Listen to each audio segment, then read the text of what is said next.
আল্লাহর পক্ষ থেকে তার কিছু বাছাইকৃত বান্দা বান্দিরা কিয়ামত পর্যন্ত যুগে যুগে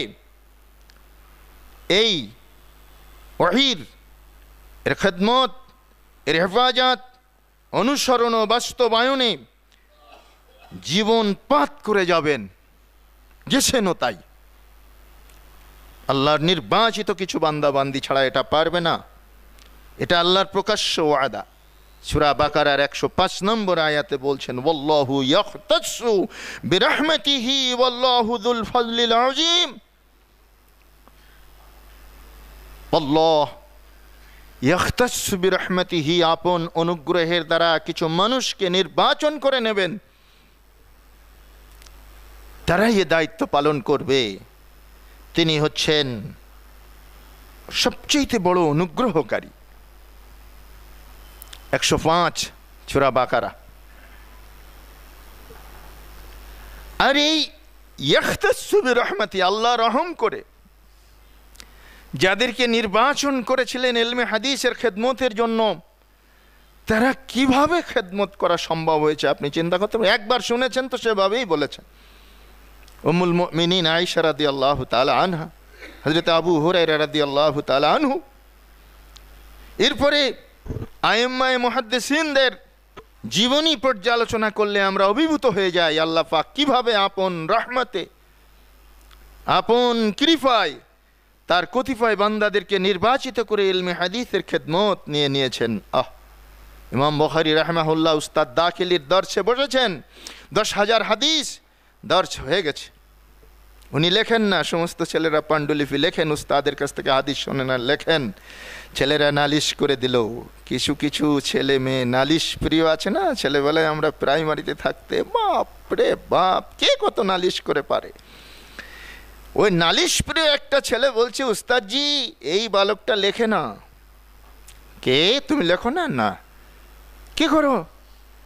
গা দেখাতে আসো ক্লাস? না উস্তাদজি আমি মুখস্থ করি। মুখস্থ করো? যা বলি সব মুখস্থ করো? জি হ্যাঁ। সবাই বলছে ছেলেরা হ্যাঁ মুখস্থ করে, বলুক তো দেখি কিরকম ক্ষমতা।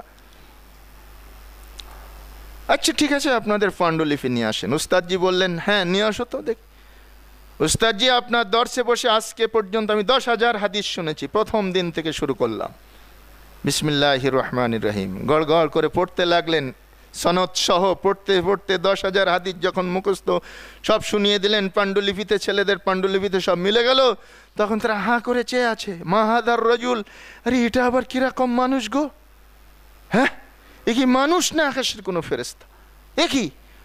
উস্তাদজি স্বয়ং তারপর থেকে কোনো সনদে গোলমাল লাগলে শুনে নিতেন, মোহাম্মদ বলো তো এটা কি হবে? এ প্রতিভা, এ কি মানুষের অর্জিত প্রতিভা নাকি? ইমাম আবু ঈসা মুহাম্মদ তিরমিজি রাহিমাহুল্লাহ মাথাটা নিচু করেছেন, সেই জীবনে অন্ধ হয়ে গিয়েছিলেন। এই ছেলেটা বলছে হাত ধরে যে নিয়ে যায়, এই দাদু মাথা নিচু করলেন কেন? বলছে এখানে একটা গাছ কাত হয়ে পড়েছিল না। বলছে দূর, কোনো গাছই দেখছি না, আপনি মাথা নিচু করলেন। সে কি? আমার মস্তিষ্ক ঠিক বিকৃত হয়েছে, এই লোকদের বলে দাও আমার হাদিস জন্য বর্ণনা না করে। হায় হায় আমার মাথা মনে হয় ঠিক নাই, এখানে গাছ ছিল কাজ করা, তা যদি না থাকে তাহলে তো মুশকিল। এই বৃদ্ধ মানুষদেরকে ডাকো, মুরব্বী মানুষ ডেকে আনা হলো। কি ব্যাপার ভাই, এখানে একটা গাছ কায়ত হয়ে পড়েছিল না? ইদানিং ওটা খুব বেশি কায়ত হয়ে গিয়েছিল, লোকদের মাথায় বাঁধতে ছিল, তাই এই তো মাত্র কয়েক মাস পূর্বে কেটে দেওয়া হয়েছে। ইমাম আবু ঈসা তিরমিজি চিৎকার দিয়ে বলছেন আলহামদুলিল্লাহ, বলে দাও লোকদেরকে আমার হাদিস যেন বর্ণনা করে, আমার মাথা ঠিক আছে।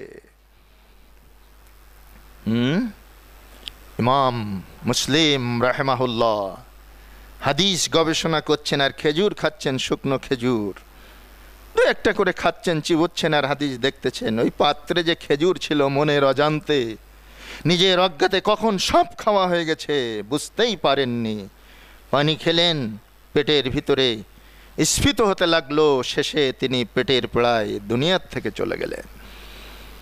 হাদিসের এই নিরবিচ্ছিন্ন গবেষক আল্লাহ তৈরি করে দিয়ে আল্লাহ তার ওহীকে হেফাজত করেছেন। এটা আল্লাহ সুবহানাহু তাআলার দায়িত্ব ছিল, এটা আল্লাহ সুবহানাহু তাআলার ওয়াদা ছিল।